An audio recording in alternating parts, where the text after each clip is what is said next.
Assalamualaikum warahmatullahi wabarakatuh. Alhamdulillahirabbil alamin. Wassalatu wassalamu ala nabiyyina Muhammadin wa ala alihi wa ashabihi wa man tabi'ahum bi ihsanin ila yaumiddin. Allah Subhanahu wa taala berfirman, A'udzubillahi minasyaitonir rajim. Bismillahirrahmanirrahim. Ya ayyuhalladzina amanu kutiba alaikumusiyam kama kutiba alal ladzina min qablikum la'allakum tattaqun. Ayah bunda, para ustadz ustadzah dan anak-anakku sekalian, kita bersyukur kepada Allah Subhanahu wa taala di mana kita masih diberi kesempatan oleh Allah untuk menghirup udara Ramadan yang segar ini. Di mana selain kita menghirup Ramadan ini dengan bahagia, di sisi lain kita juga merasa sedih karena hari-hari ini wabah corona masih ada berkeliaran di negeri kita Indonesia tercinta ini dan di dunia. Maka di tengah-tengah wabah ini kita juga disempatkan untuk menikmati Ramadan ini dengan baik, terutama ini adalah nikmat Allah Subhanahu wa taala di samping musibah tadi itu.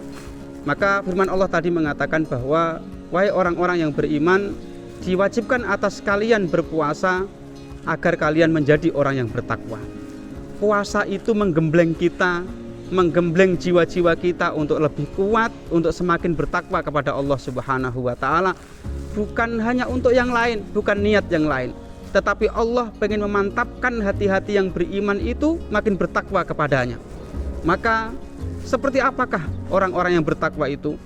Dalam surat Ali Imran Allah sebutkan, wasari'u ila maghfiratin mir rabbikum wa jannatin 'arduhas samawati wal ard uiddat lil muttaqin.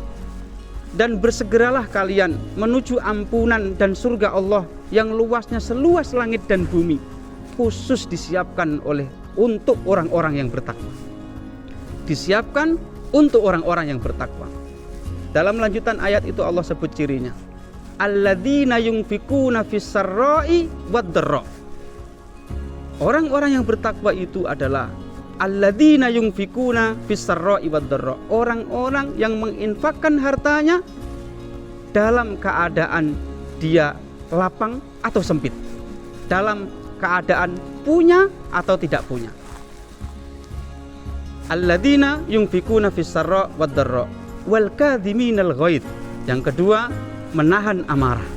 Dan ciri yang ketiga adalah wal afina anin nas. Tiga ciri orang yang bertakwa di sisi Allah Subhanahu wa taala dalam surat Ali Imran ini sangat menarik.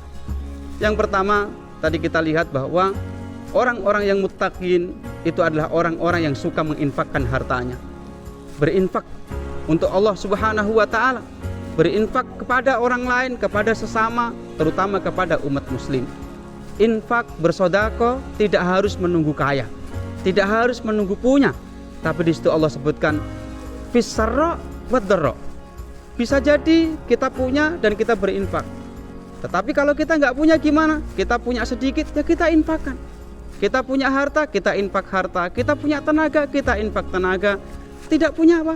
Tidak punya apa-apa, gimana? Senyum kepada saudaramu sudah sedekah. Tabassumuka fi wajhi akhika sedekah. Itulah orang yang bertakwa. Dia suka sedekah. Dia senyum menyapa tetangganya, menyapa temannya, menyapa saudaranya. Dan yang kedua adalah wal kadhiminal ghaidh. Puasa itu menahan marah. Puasa itu menahan. Perut lapar seakan-akan apapun pengen dimakan. Sampai anaknya pun dikit-dikit dimarahi. Anak di rumah pola sedikit dimarahi. Maka tahan marah Bapak Ibu, tahan marah anak-anak sekalian, tahan marah usaha-usaha sekalian. Jangan suka marah. Yang ketiga adalah wal afina anin nas. Memaafkan saudaranya, memaafkan sesama. Karena memaafkan itu indah. Memaafkan itu melegakan. Maka jadilah hamba-hamba yang bertakwa. Mari kita pupuk diri kita di Ramadan ini untuk semakin bersabar agar takwa itu semakin mancap di dalam hati kita, semakin menancap di dalam hati kita, dan kita lulus sebagai hamba-hamba Allah yang dirahmati oleh Allah Subhanahu wa taala. Terima kasih. Wassalamualaikum warahmatullahi wabarakatuh.